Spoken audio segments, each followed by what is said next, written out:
자, 미국의 발명가인 에디슨은 자신이 가르친 학생들에게 시계를 보지 말라라고 이야기했다고 합니다. 여러분, 시계를 보지 마십시오. 지금 11시 30분입니다. 설교는 25분만 진행됩니다. 예, 이 에디슨이 자신의 학생들에게 시계를 보지 말라고 이야기한 것은 현재라는 시간, 이 오늘이라고 하는 시간의 중요성을 가르쳐주기 위함이었다라고 합니다. 벤자민 프랭클린은 이렇게 말을 했습니다. 오늘이라는 이 하루의 가치는 내일의 이틀치의 가치가 있다. 그러니까 오늘보다 더 귀한 날은 없다라는 그런 이야기입니다. 탈무드에서도 이런 이야기가 있습니다. 오늘이라고 하는 날은 최초의 날이면서 동시에 최후의 날이다라고 하는 그런 말이 있습니다. 오늘이라고 하는 시간, 이 지금이라고 하는 시간이 그만큼 가치 있고 소중하다라는 이야기를 하고 있는 것입니다. 신약 성경 히브리서 4장 7절에서 보면 이렇게 말씀합니다.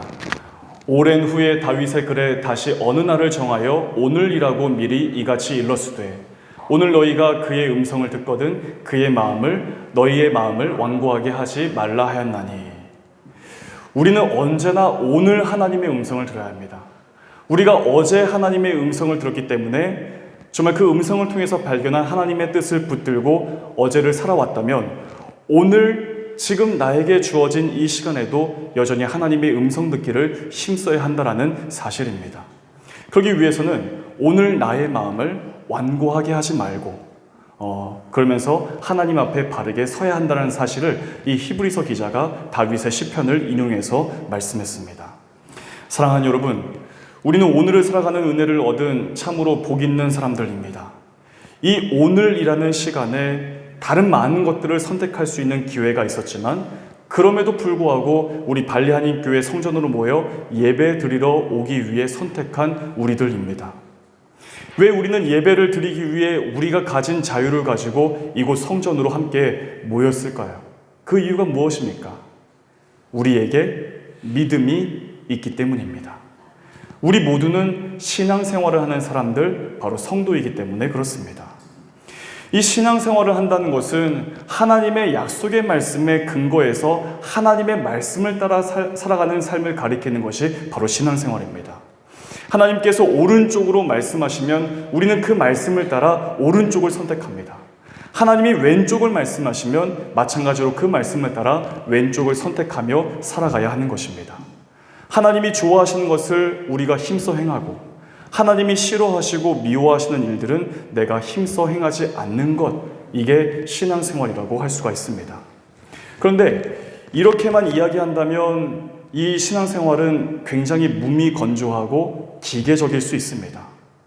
그러나 중요한 사실은 이 신앙생활을 한다는 것은 하나님이 나를 사랑하신다라는 이 사실에 대한 믿음 위에서 오늘 우리에게 주어진 삶을 살아가는 것입니다. 오늘 내가 호흡할 수 있는 것, 나를 사랑하시는 하나님의 은혜 때문입니다. 오늘 내가 나의 몸과 마음을 일으켜서 하나님을 예배하기로 선택할 수 있던 것, 이것이 마치 나의 의지로 된 것 같지만 사실은 하나님의 사랑이 내 삶을 에워쌌기 때문에 내가 하나님의 사랑에 이끌려서 하나님을 예배합니다. 오늘 나에게 가족이 있고 공동체가 있고 함께 마음을 나눌 수 있는 소중한 사람들이 있는 것, 그것은 내가 좋은 사람이기 때문에, 내가 조금 더 나은 사람이기 때문에 나에게 좋은 관계가 허락된 것이 아니라 하나님이 나를 사랑하셔서 내게 생명보다 소중한 가족을 나에게 주셨군요. 하나님이 나를 사랑하시기 때문에 나의 부족함을 아시고 더 좋은 관계들, 더 좋은 공동체를 나에게 허락해 주셨습니다 라고 고백하는 것, 바로 신앙생활이 주는 유의이고 기쁨이라고 이야기할 수 있습니다. 사랑하는 우리 발리하님 교회 교우 여러분, 이처럼 신앙생활을 한다는 것은 하나님이 나를 사랑하신다라는 확신 위에 감당하는 것이라는 사실을 결코 잊지 마시기를 바랍니다.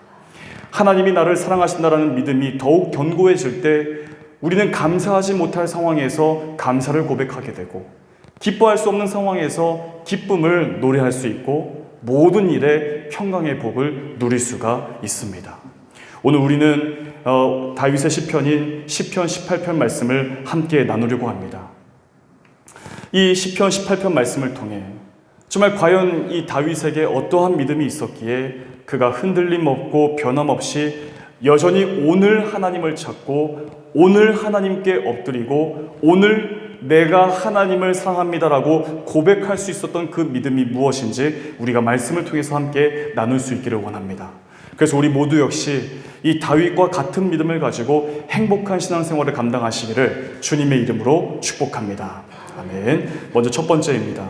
다윗은 환난 중에 하나님을 찾으며 기도했습니다. 우리 6절 말씀을 다 같이 읽어보겠습니다. 시작. 내가 환난 중에서 여호와께 아뢰며 나의 하나님께 부르짖었더니 그가 그의 성전에서 내 소리를 들으시며 그의 앞에서 나의 부르짖음이 그의 귀에 들렸도다. 아멘. 다윗은 이 시편 18편을 시작하면서 1절에서 이렇게 고백을 했습니다. 나의 힘이신 여호와여, 내가 여호와를 사랑합니다.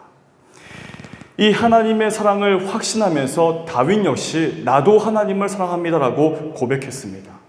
그런데 그런 다윗에게 그를 어렵게 만들었던 문제들이 있었다라는 사실을 우리가 6절 말씀을 통해 유추해 볼 수가 있습니다. 6절 말씀 보게 되면 내가 환난 중에 여호와께 아뢰며 내가 하나님께 부르짖었더니 라고 말씀합니다. 환난 중이라고 이야기합니다.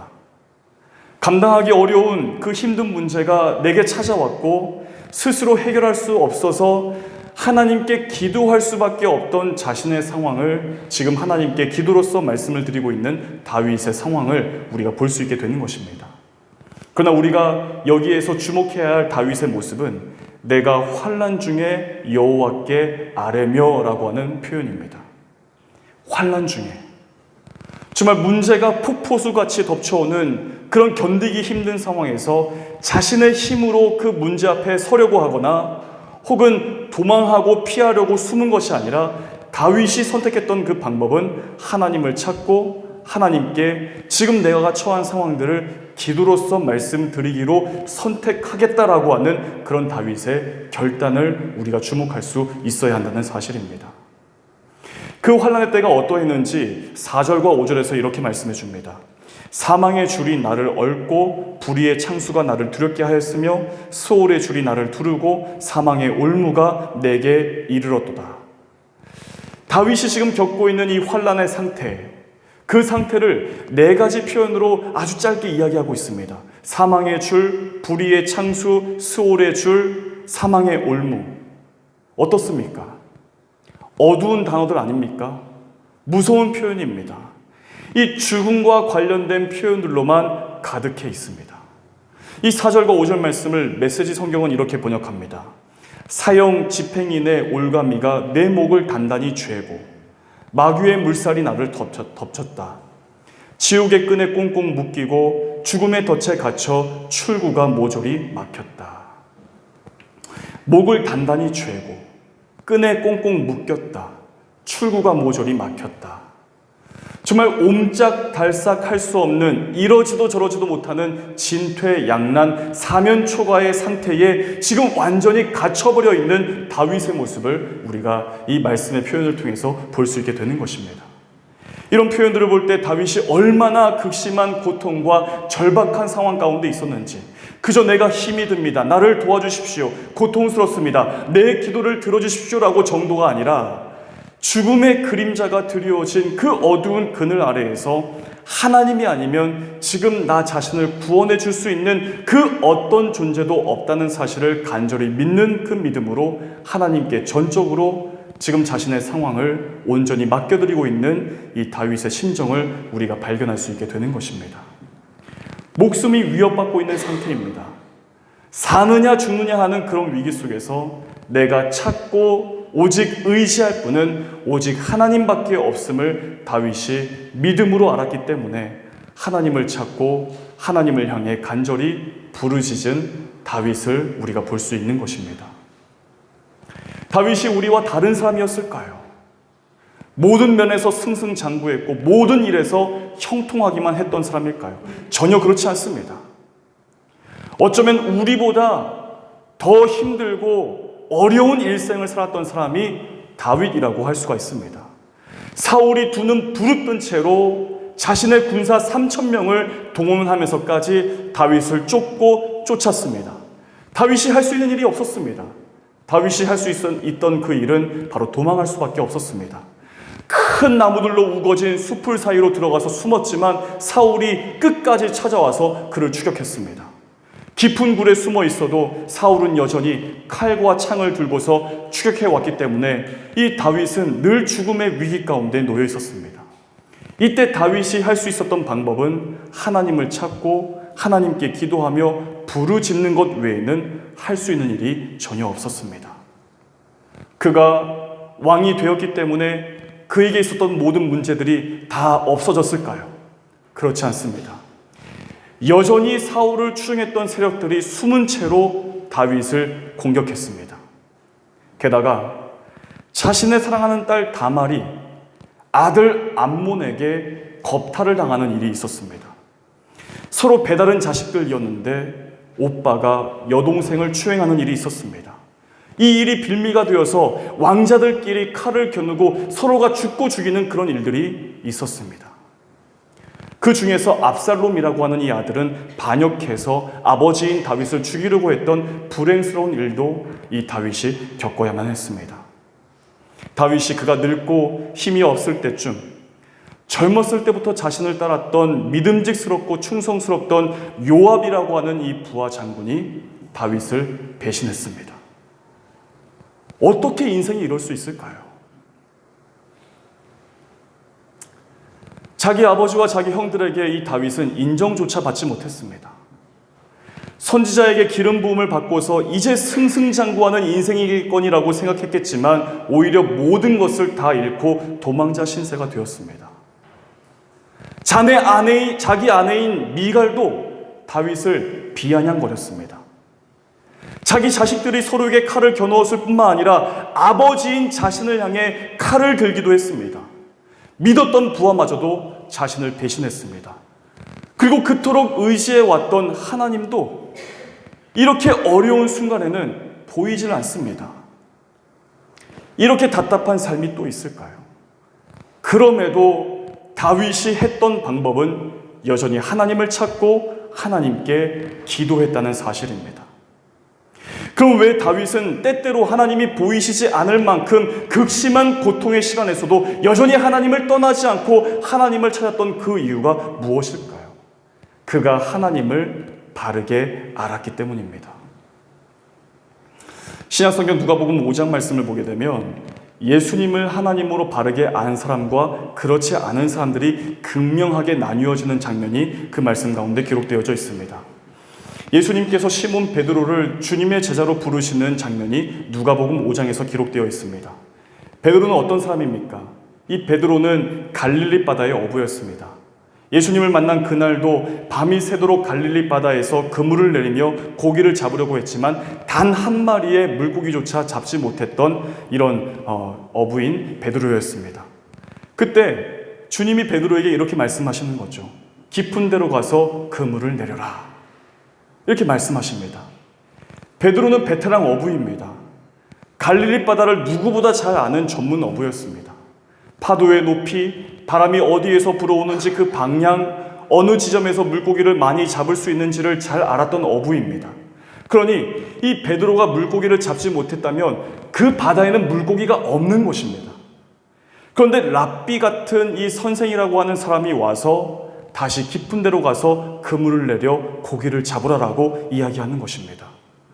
이때 베드로는 이 예수님의 말씀을 듣고서 내가 말씀에 의지하여 내가 그물을 내리리이다 하고 다시 바다로 나아가 그물을 내려서 그 그물이 찢어질 만큼 물고기를 많이 잡았다라고 성경은 기록해주고 있습니다. 그런데 이후에 베드로의 반응이 정말 놀랐습니다.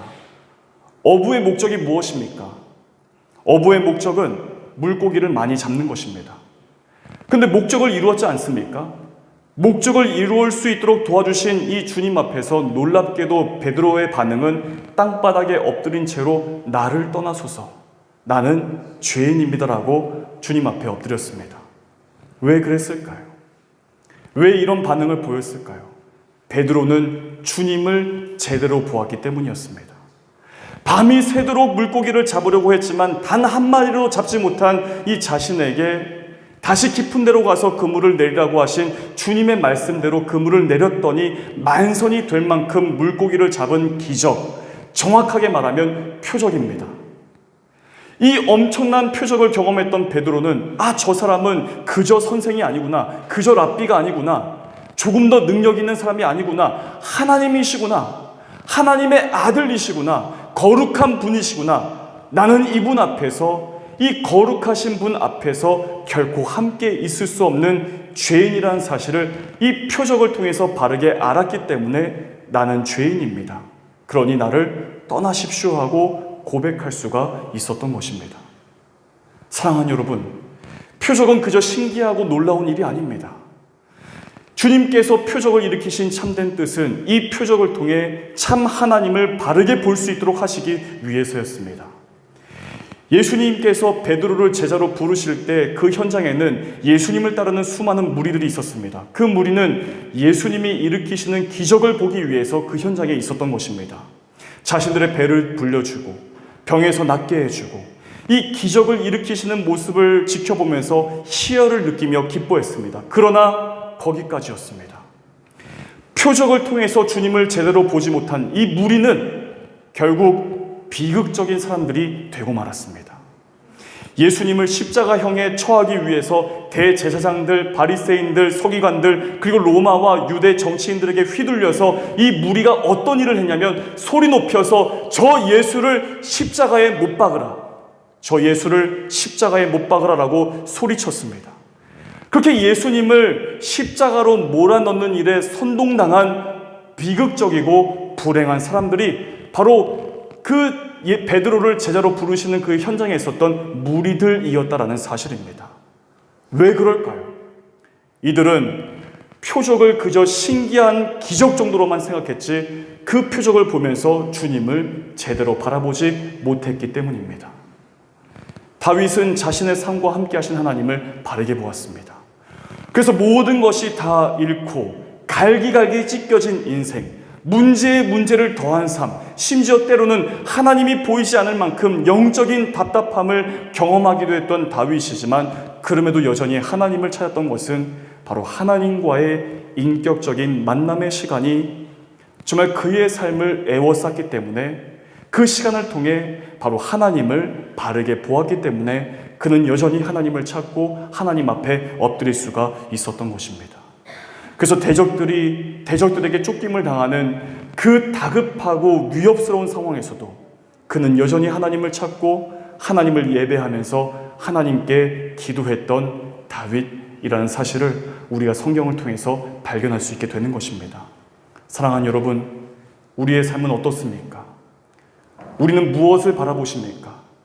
또 무엇을 의지하십니까? 하나님만을 바라보십시오. 어려운 일들이 우리의 삶에 닥쳐올수록 우리의 시야는 좁아질 수밖에 없습니다. 그러니 더더욱 집중해서 우리가 하나님을 바라고 하나님을 의지할 수 있어야 하는 것입니다. 언제나 하나님만을 찾고 하나님만을 바르게 바라볼 수 있는 우리 모두가 되시기를 주님의 이름으로 축복합니다. 두 번째로 다윗은 하나님은 내 기도를 들으시는 분으로 확신했습니다. 6절 하반절을 보면 다윗이 이렇게 고백합니다. 그가 그의 성전에서 내 소리를 들으시며 그의 앞에서 나의 부르짖음이 그의 귀에 들렸도다. 우리가 기도를 한다는 것은 우리의 기도를 들으시는 대상이 있기 때문에 우리가 마음을 모으고 믿음을 가지고 기도를 올려드리는 것입니다.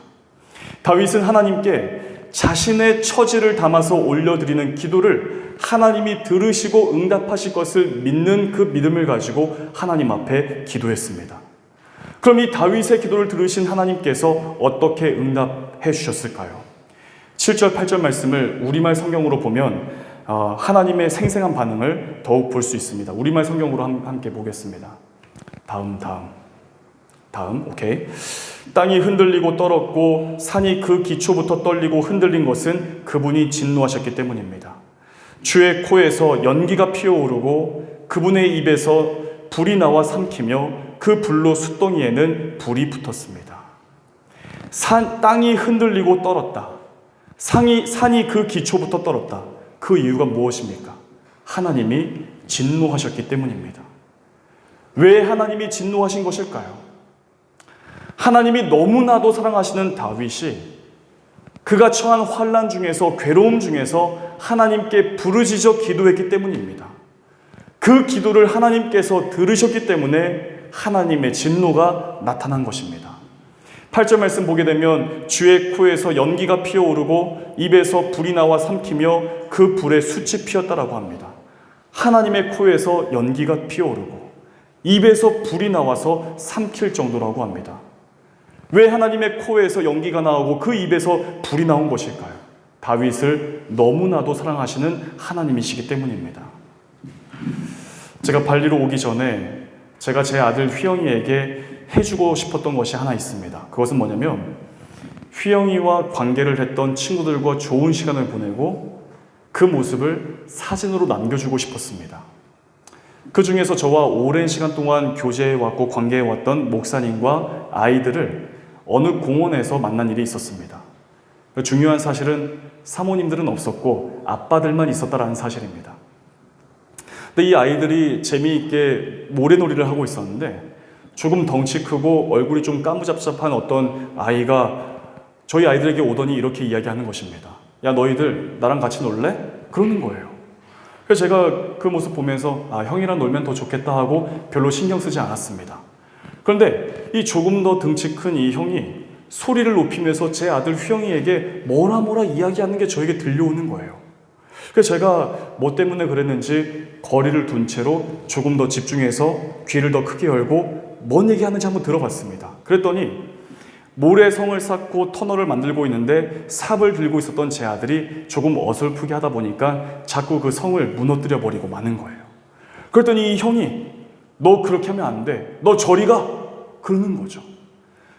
제가 그 모습을 지켜보고 있었는데 제가 어땠을까요? 가슴이 막 쿵쾅쿵쾅 거리는 거예요. 호흡이 점점 거칠어지면서 그때 마스크 쓰고 있지 않았습니까? 마스크가 펄럭펄럭거리기 시작하는 거예요.